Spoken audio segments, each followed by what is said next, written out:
आप सभी साथियों को जय श्री श्याम। तो दोस्तों, आज आपके लिए एक नया वीडियो लेकर आया हूँ और आज के वीडियो में हम राजस्थान में हस्तकला का अध्ययन करेंगे।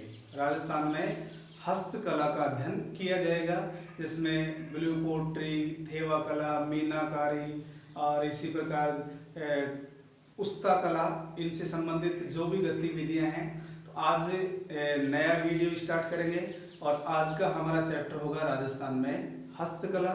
हस्तकला के माध्यम से यानी हाथों के माध्यम से जो कारीगरी की जाती है, कौन कौन से क्षेत्र में कौन कौन सी प्रसिद्ध हैं, जैसे पाव रजाई जयपुर की प्रसिद्ध है, तारकसी के जेवर नाथ द्वारा के प्रसिद्ध हैं। तो इन सभी गतिविधियों से हम रूबरू होंगे। तो आइए आज हम बात करते हैं राजस्थान में हस्तकला।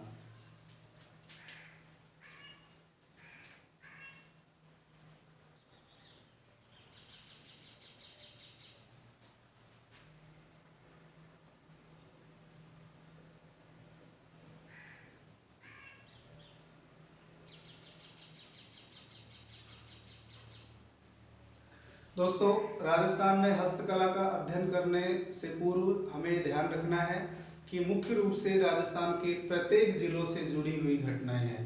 घटनाओं का अर्थ जो भी शिल्प है, शिल्प उद्योग है, चमड़ा उद्योग है, वस्त्र उद्योग है, उनसे जुड़ी जैसे कांच का उद्योग है, मीनाकारी है, ब्लू पोट्री है, इन सभी का अध्ययन किया जाएगा। और इसी में हम पहला पार्ट उठाते हैं ब्लू पोट्री। ब्लू पोट्री देखिए,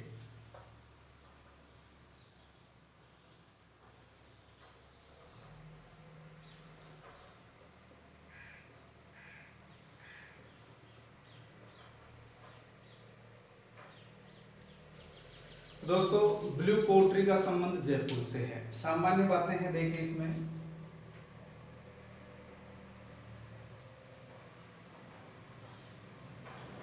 जयपुर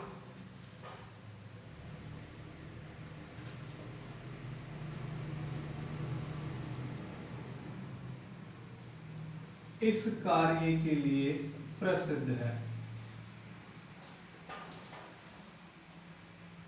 जयपुर इस कार्य के लिए प्रसिद्ध है।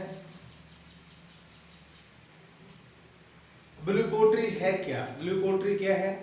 चीनी मिट्टी के बर्तनों पर नीले रंग की चित्रकारी। चीनी मिट्टी के जो सफेद बर्तन है उनके ऊपर नीले रंग की चित्रकारी, चित्रांकन करना ब्लू पोट्री कहलाता है। इसमें दूसरा बिंदु है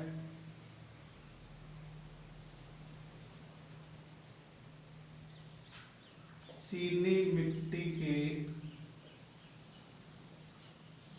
बर्तनों पर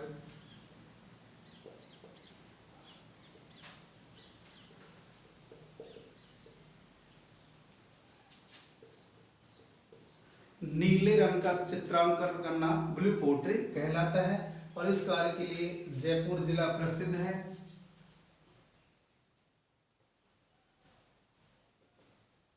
राम सिंह सेकंड के समय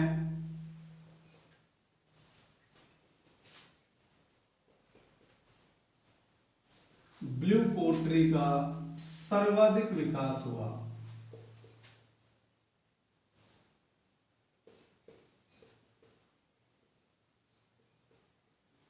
दोस्तों, ब्लू पोट्री का सर्वाधिक विकास राम सिंह सेकंड के शासनकाल में हुआ। इसी प्रकार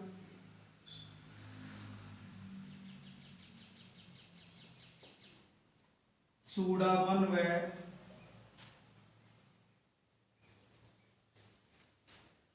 कालू कुम्हार को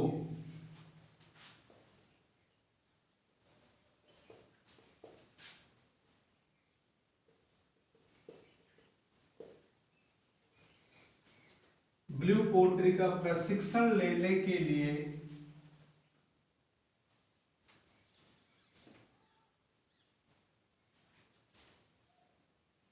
दिल्ली भेजा गया था। दो प्रसिद्ध कलाकार हैं, एक तो चूड़ामन और एक है कालू कुमार। इन्हें ब्लू पोट्री का प्रशिक्षण लेने के लिए दिल्ली भेजा गया था। इसके पश्चात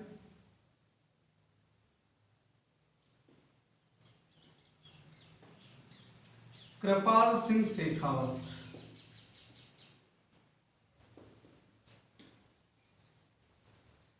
एक प्रसिद्ध व्यक्ति है, ब्लू पोट्री का जादूगर कहा जाता है। कृपाल सिंह शेखावत सीकर के निवासी, इन्हें ब्लू पोट्री का जादूगर कहा जाता है। इन्हें 1974 में पद्मश्री सम्मान दिया गया और 2002 में शिल्प गुरु की उपाधि से सम्मानित किया गया। तो ब्लू पोट्री के प्रसिद्ध कलाकार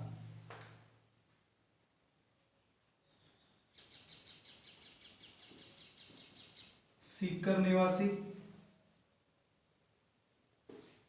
इन्हें ब्लू पोट्री का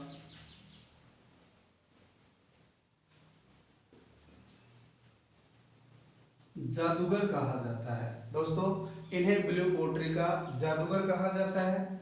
1974 में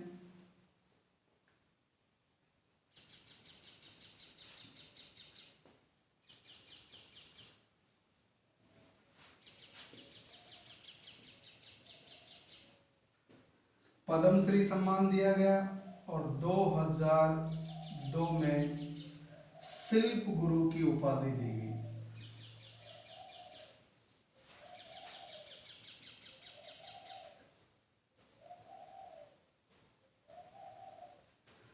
दो 2002 में शिल्प गुरु और 1974 में इन्हें पद्मश्री सम्मान से सम्मानित किया गया। अगर महिला कलाकार की बात करें, ब्लू पोट्री की महिला कलाकार नाथी बाई, तो आपको ये भी याद रखना है।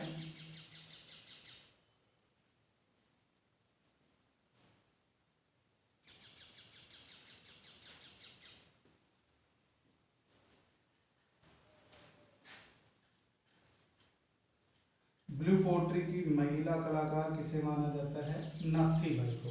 तो दोस्तों, ब्लू पोट्री के लिए जयपुर प्रसिद्ध है। चीनी मिट्टी के बर्तनों पर नीले रंग का चित्रांकन करना, नीले रंग की चित्रकारी करना ब्लू पोट्री कहलाता है। और इसके प्रसिद्ध कलाकार कृपाल सिंह शेखावत हैं। एक बार इसका स्क्रीनशॉट ले लीजिए।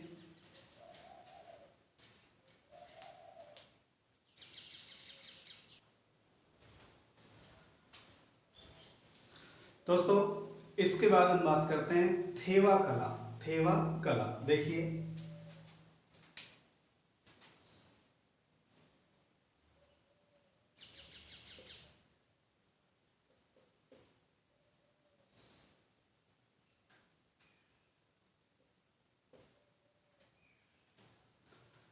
थेवा कला का प्रमुख केंद्र प्रतापगढ़ है। राजस्थान में प्रतापगढ़ थेवा कला का प्रमुख केंद्र है। यह कला प्रतापगढ़ के केवल सोनी परिवार तक ही सीमित है। प्रतापगढ़ का सोनी परिवार इस कला के लिए सिद्ध है, महारत हासिल कर रखी है। इसी प्रकार ये जो कला है, ये कला है क्या? थेवा कला क्या है? कांच पर सोने का चित्रांकन करना।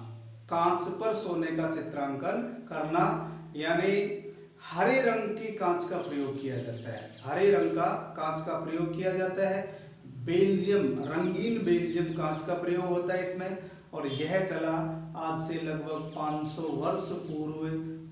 वर्ष पूर्व सामंत सिंह के शासनकाल में शुरू हुई। सामंत सिंह के समय इसकी शुरुआत मानी जाती है। और इसका जो वर्तमान में प्रसिद्ध कलाकार है, थेवा कला का वर्तमान में प्रसिद्ध कलाकार गिरीश कुमार है। और इसकी शुरुआत करने का श्रेय नाथूजी सोनी को दिया जाता है। 2002 में थेवा कला पर 5 रुपए का डाक टिकट जारी किया गया। दोस्तों, थेवा कला क्या है? कांच पर सोने का चित्रांकन करना और हरे रंग के कांच का प्रयोग किया जाता है। तो आइए अब हम बात करते हैं थेवा कला। प्रमुख केंद्र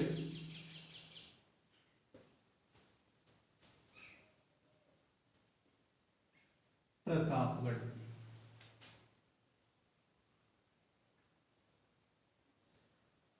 यह कला विश्व में एकमात्र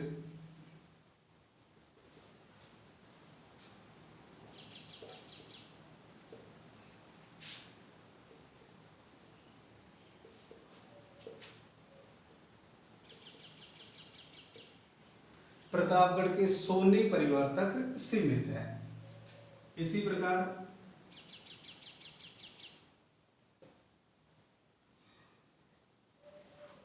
कांच पर सोने का चित्रांकन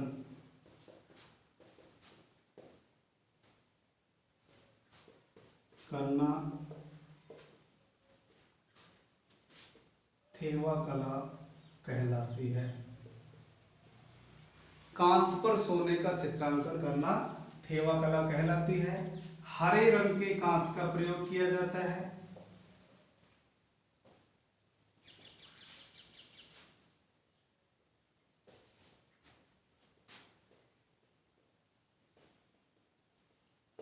इसी प्रकार रंगीन बेल्जियम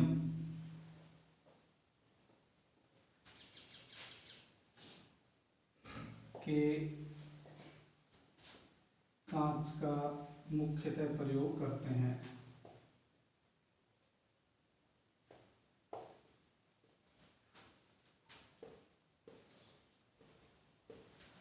इसी प्रकार लगभग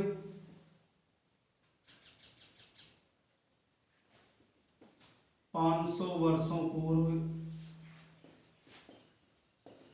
सावंत सिंह के समय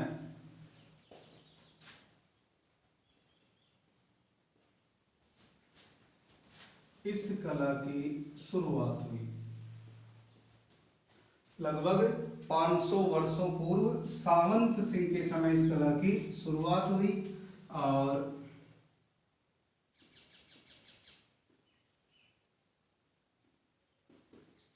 नाथूजी सोने ने इस कला को शुरू किया था।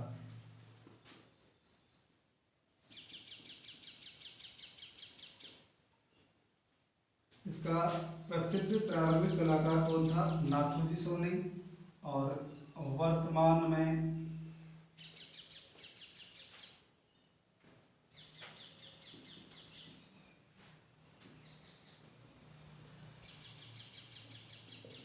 इसका प्रसिद्ध कलाकार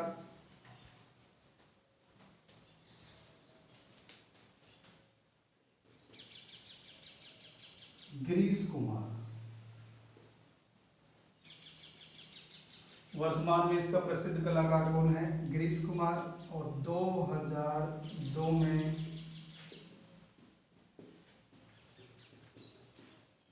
थेवा कला पर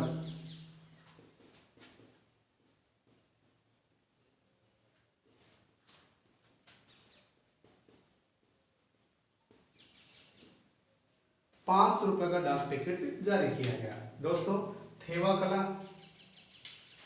विश्व में एकमात्र केंद्र माना जाता है प्रतापगढ़, और ये प्रतापगढ़ के सोनी परिवार तक सीमित है।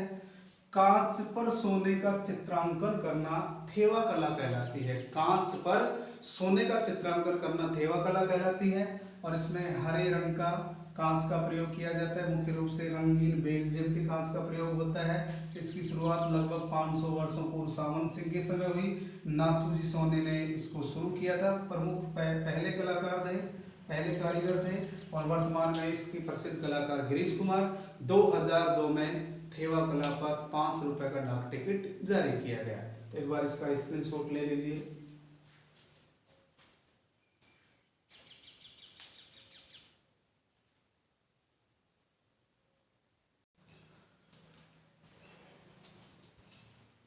इसके बाद देखिए दोस्तों, मीनाकारी। इसके बाद हम बात करते हैं मीनाकारी क्या है। देखिए,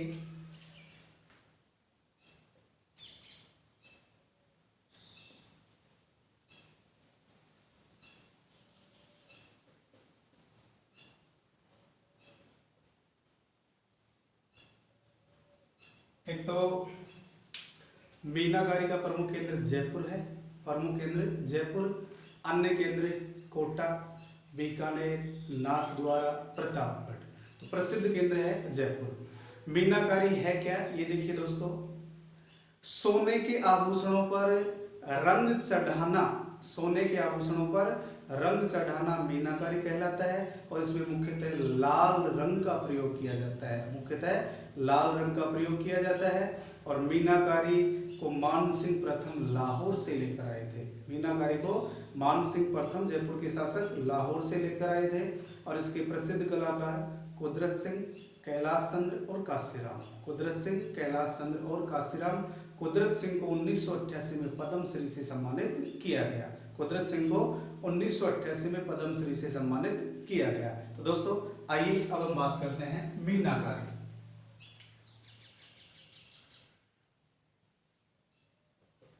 प्रमुख केंद्र जयपुर। मीनाकारी के लिए प्रमुख केंद्र जयपुर, इसके पश्चात अन्य केंद्र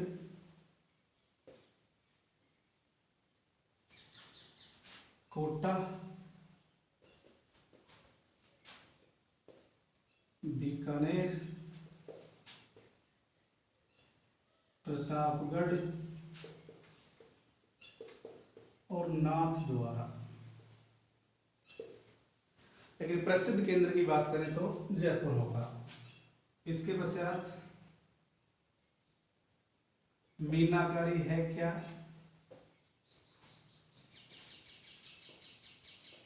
सोने के आभूषणों पर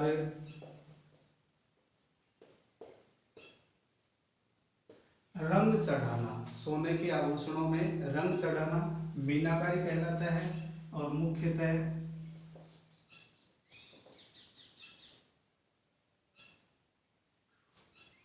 लाल रंग का प्रयोग किया जाता है।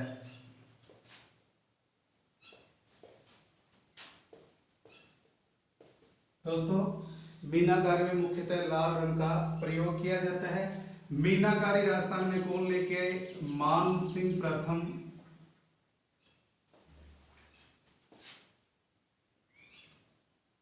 मीनाकारी को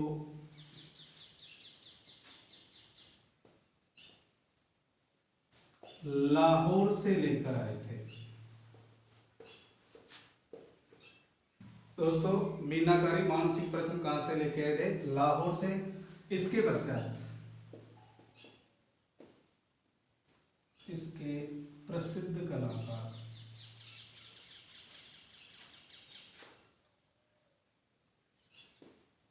कुदरत सिंह,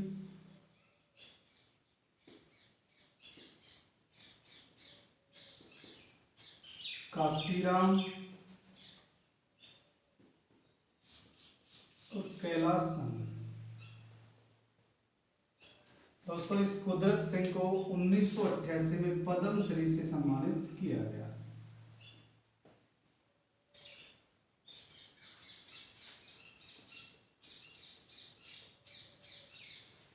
कुदरत सिंह को 1988 में पद्मश्री से सम्मानित किया गया। तो मीनाकारी प्रसिद्ध केंद्र की बात करें जयपुर, और अन्य केंद्र हैं कोटा, बीकानेर, प्रतापगढ़, नाथद्वारा। सोने के आभूषणों पर रंग चढ़ाना मीनाकारी कहलाता है। और इसमें मुख्य रूप से लाल रंग का प्रयोग किया जाता है। और मीनाकारी की जो कला है ये मान सिंह प्रथम लाहौर से लेकर आए थे। तो एक बार इसका स्क्रीनशॉट ले लीजिए।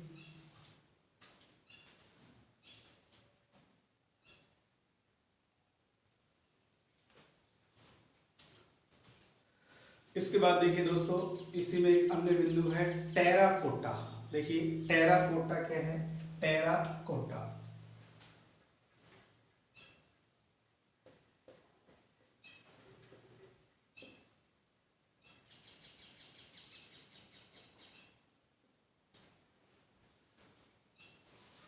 पकी हुई मिट्टी की मूर्तियां बनाना।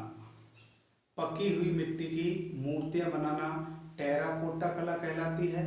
इस कला के लिए जो प्रसिद्ध क्षेत्र है वो है मोलेला गांव, राजसमंद। मोलेला गांव, राजसमंद। मोलेला गांव के कुम्हार इस कला के लिए विश्वविख्यात हैं। इस कला के लिए मोलेला गांव के कुम्हार विश्वविख्यात हैं। इसका प्रसिद्ध कलाकार, प्रसिद्ध कारीगर मोहनलाल कुम्हार माना जाता है। प्रसिद्ध कलाकार, प्रसिद्ध कारीगर मोहनलाल कुम्हार। इसी प्रकार हरजी गांव जो जालौर में है, हरजी गांव जालौर में है, यहाँ मामा जी के घोड़े बनाए जाते हैं, मिट्टी के घोड़े बनाए जाते हैं। बस्सी गांव दौसा, यहाँ मिट्टी के अलंकरण वाले बर्तन बनाए जाते हैं। इसी प्रकार श्यामोता गांव, श्यामोता गांव सवाई माधोपुर, यहाँ मिट्टी की मूर्तियां बर्तन बनाए जाते हैं। इसी प्रकार दोस्तों एक स्थान है बड़ोपल गांव, हनुमानगढ़। बड़ोपल गांव हनुमानगढ़ यह एक पुरातात्विक स्थल है। बड़ोपल गांव हनुमानगढ़ यह एक पुरातात्विक स्थल है और यहाँ टेराकोटा मूर्तियां अधिक संख्या में प्राप्त हुई हैं। तो बसवा दौसा, हरजी गांव जालोर और श्यामोता गांव सवाई माधोपुर। तो आइए अब हम बात करते हैं टेराकोटा। देखिए इसका प्रमुख केंद्र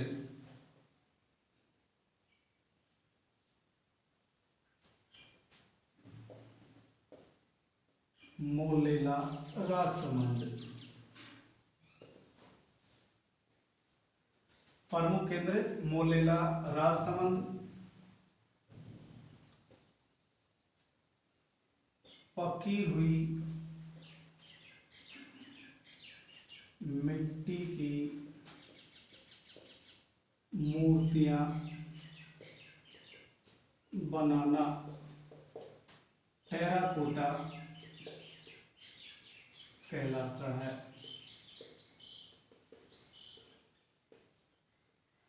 पकी हुई मिट्टी की मूर्तियां बनाना। और दोस्तों मिट्टी को लगभग 800 डिग्री ताप टेम्परेचर पर गर्म किया जाता है। मिट्टी को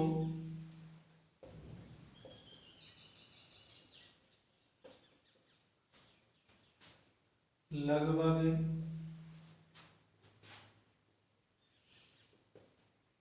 800 डिग्री सेंटीग्रेड तापमान पर गर्म किया जाता है।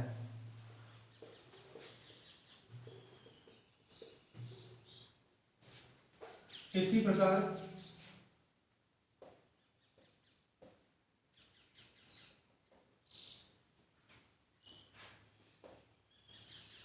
मोलेला गांव के कुम्हार इस कला के लिए विश्वविख्यात हैं या विश्व प्रसिद्ध हैं। इसी प्रकार दोस्तों एक गांव है जिसका नाम है हरजी गांव जालोर। हरजी गांव जालोर, यहाँ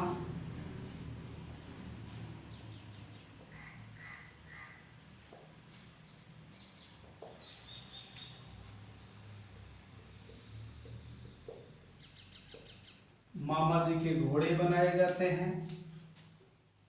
इसके पश्चात बसवा दौसा,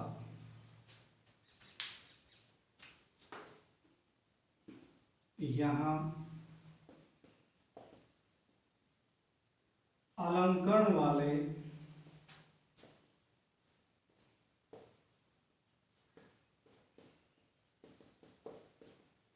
मिट्टी के बर्तन बनाते हैं। इसी प्रकार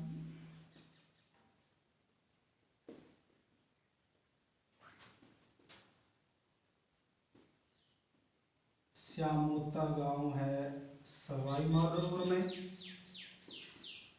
और यहाँ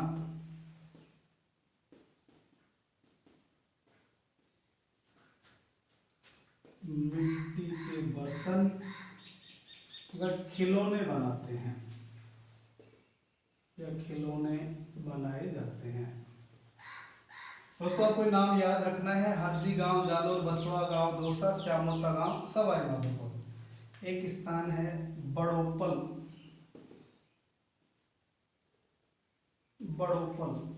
हनुमानगढ़।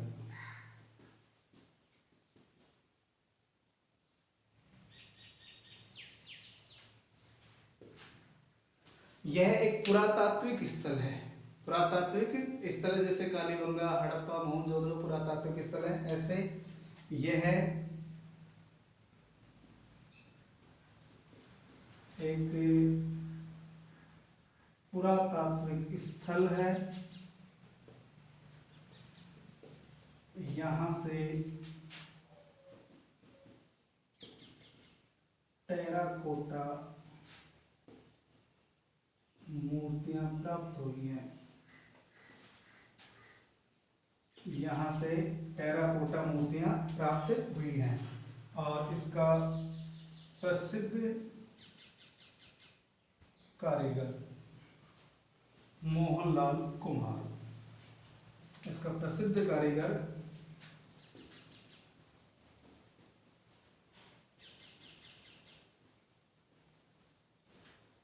तो दोस्तों ये है टेराकोटा। और प्रसिद्ध केंद्र की बात करें मोलेला राजसमंद, इसमें मिट्टी की मूर्तियां बनाई जाती हैं।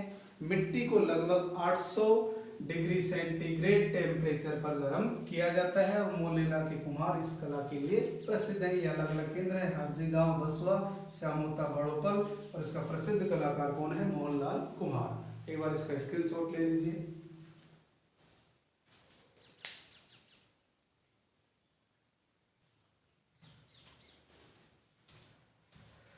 इसके बाद देखिए दोस्तों, अब हम एक अन्य टॉपिक पे चर्चा कर रहे हैं। इसी में हस्तकला में पेपर मेसी कला। पेपर मेसी कला देखिए,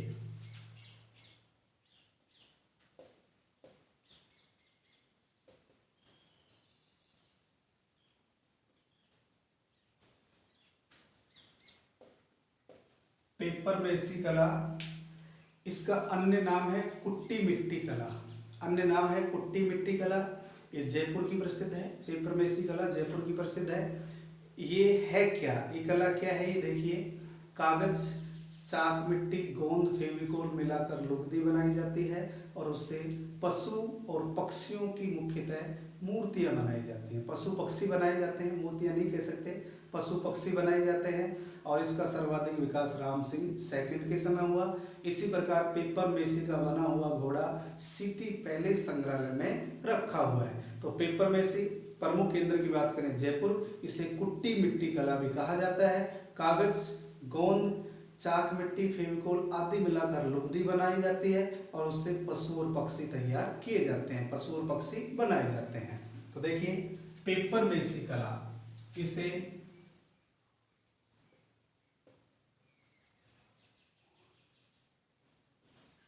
कुट्टी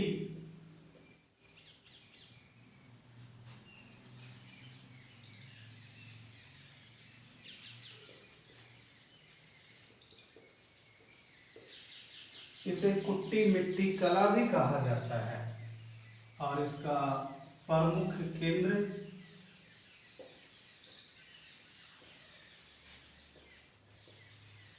जयपुर, प्रमुख केंद्र जयपुर।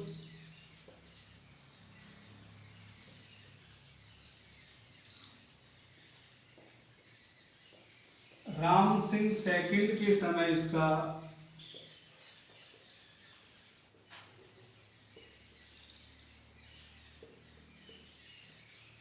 सर्वाधिक विकास हुआ। अब ये पेपर मेसी है क्या? देखिए, कागज,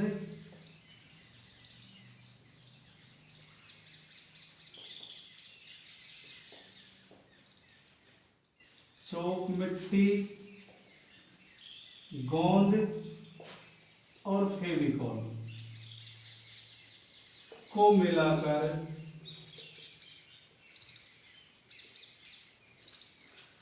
लुगदी तैयार की जाती है या लुगदी बनाई जाती है।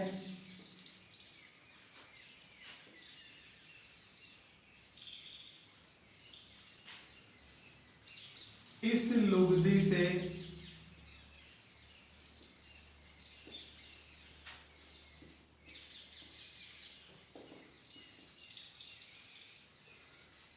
पशु पक्षियों की आकृतियां बनाते हैं।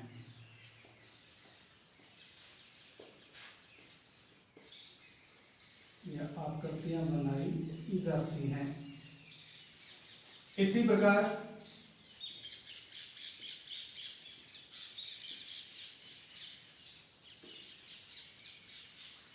सिटी पैलेस में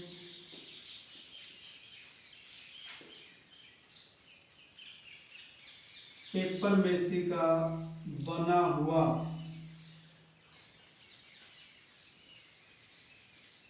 घोड़ा रखा हुआ है। सिटी पैलेस जो संग्रहालय है जयपुर में है, यहाँ पेपर मेसी का बना हुआ घोड़ा रखा हुआ है और इसके प्रसिद्ध कलाकार भवानी शर्मा, वीरेंद्र शर्मा, भवानी शर्मा, वीरेंद्र शर्मा और देवकी नंदन शर्मा। भवानी शर्मा, वीरेंद्र शर्मा और देवकी नंदन शर्मा प्रमुख कलाकार।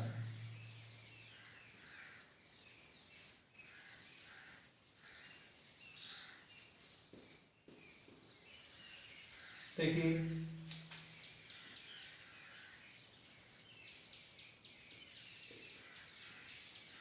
भवानी शर्मा,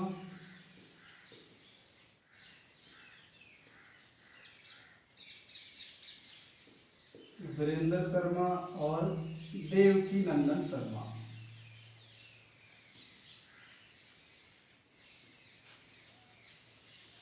तो दोस्तों पेपर में से आपको याद रखना है ये कहाँ की प्रसिद्ध है, जयपुर की, और इसमें कागज, चाक, मिट्टी, गोंद, फेविकोल मिलाकर लुगदी बनाते हैं और उससे पशु पक्षियों की आकृतियां तैयार की जाती हैं। तो एक बार इसका स्क्रीनशॉट ले लीजिए।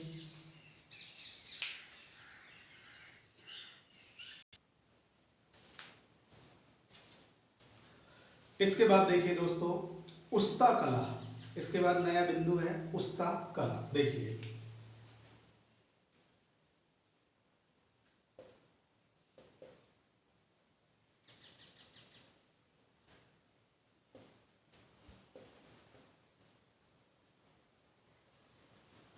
इसका प्रमुख केंद्र है बीकानेर। उस्ता कला का प्रमुख केंद्र है बीकानेर। उस्ता परिवार ने इस कला को शुरू किया। उस्ता कला है क्या? देखिए उस्ता कला क्या है, ऊंट की खाल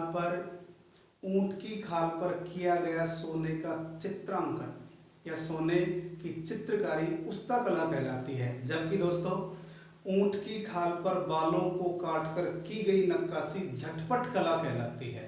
अभी अपन नोट करेंगे इन चीजों को। बीकानेर के शासक अनूप सिंह, रुकनुद्दीन और अली रजा जो उस्ता कला के प्रसिद्ध कलाकार थे, इन्हें लाहौर से लेकर आए थे। और इसका प्रसिद्ध कलाकार हिसामुद्दीन उस्ता, जिन्हें 1986 में पद्मश्री से सम्मानित किया गया। तो उस्ता कला का संबंध कहां से है? बीकानेर से। तो देखिए दोस्तों प्रमुख केंद्र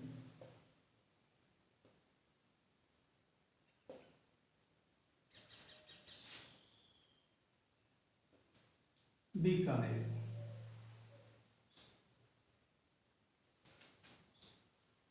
उस्ता कला है क्या? देखिए ऊंट की खाल पर की गई सोने की नक्काशी या चित्रकारी। उस्ता कला किसे कहा जाता है? ऊंट की खाल पर की गई सोने की नक्काशी या चित्रकारी उस्ता कला कहलाती है। और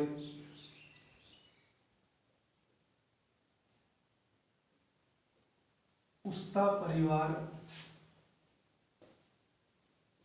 ने इस कला की शुरुआत की।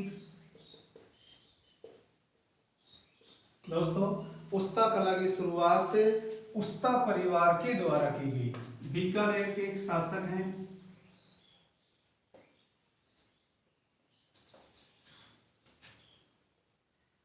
अनूप सिंह। बीकानेर के शासक अनूप सिंह, रुकनुद्दीन व अली रजा को लाहौर से लेकर आए थे।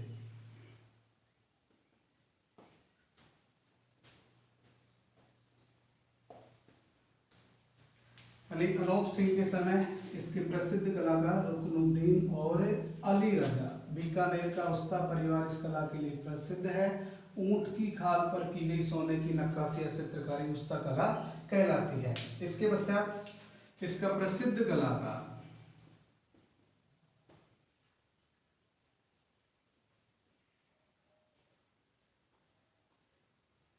इसका प्रसिद्ध कलाकार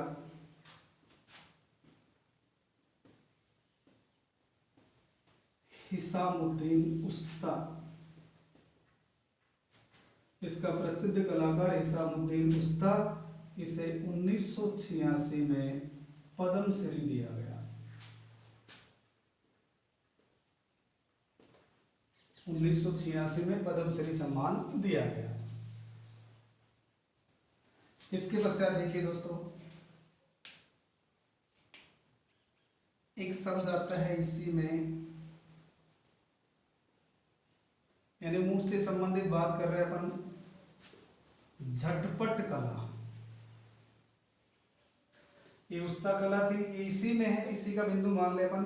झटपट कला क्या है?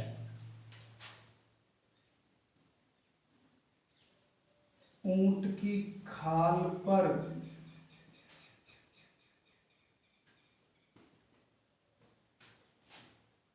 बालों को काटकर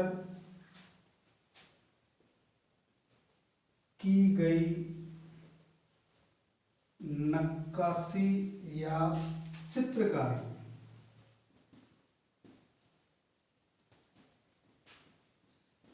झटपट कला कहलाती है। दोस्तों याद रखना है, ये अलग है और ये उस्ता कला अलग है। इसी प्रकार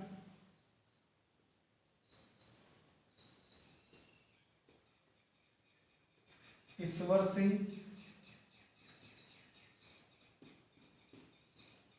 पारदान सिंह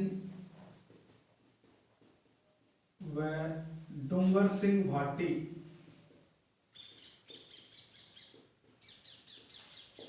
ऊंट के श्रृंगार के लिए प्रसिद्ध हैं।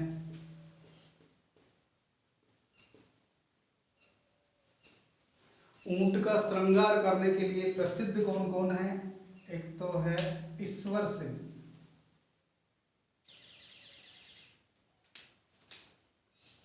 सिंह, पारदान सिंह और डूंगर सिंह भाटी, ये ऊंट के श्रृंगार के लिए प्रसिद्ध माने जाते हैं। तो एक बार इसका स्क्रीनशॉट ले लीजिए।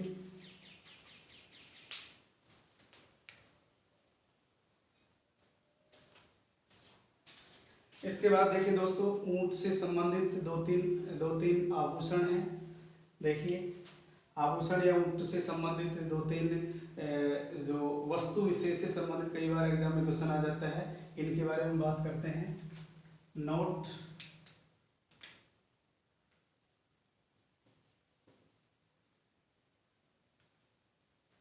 इसमें नंबर 1 शब्द आता है पलाण।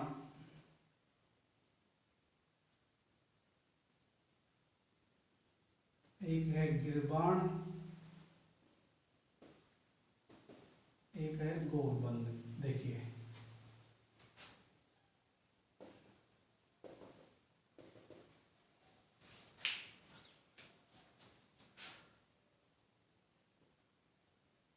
ऊंट की पीठ पर कसी जाने वाली काठी लकड़ी से बनी होती है।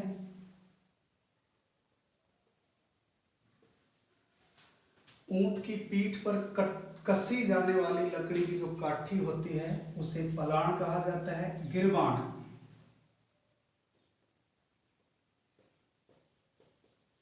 ऊंट के नाक में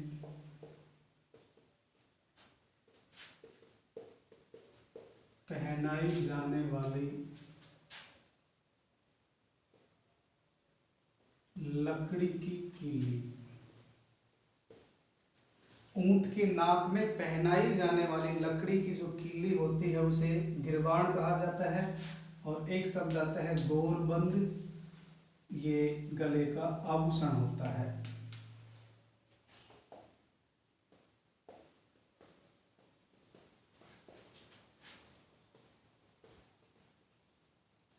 ऊंट के गले का आभूषण। तो दोस्तों एक बार इसका स्क्रीनशॉट ले लीजिए। तो आज के वीडियो में बस इतना ही। बाकी राजस्थान में हस्तकला से संबंधित अन्य जो गतिविधियां हैं, कौन कौन से क्षेत्र में कौन कौन सी हस्तकला प्रचलित है, उसका अध्ययन हम नेक्स्ट वीडियो में करेंगे। जय हिंद, जय भारत।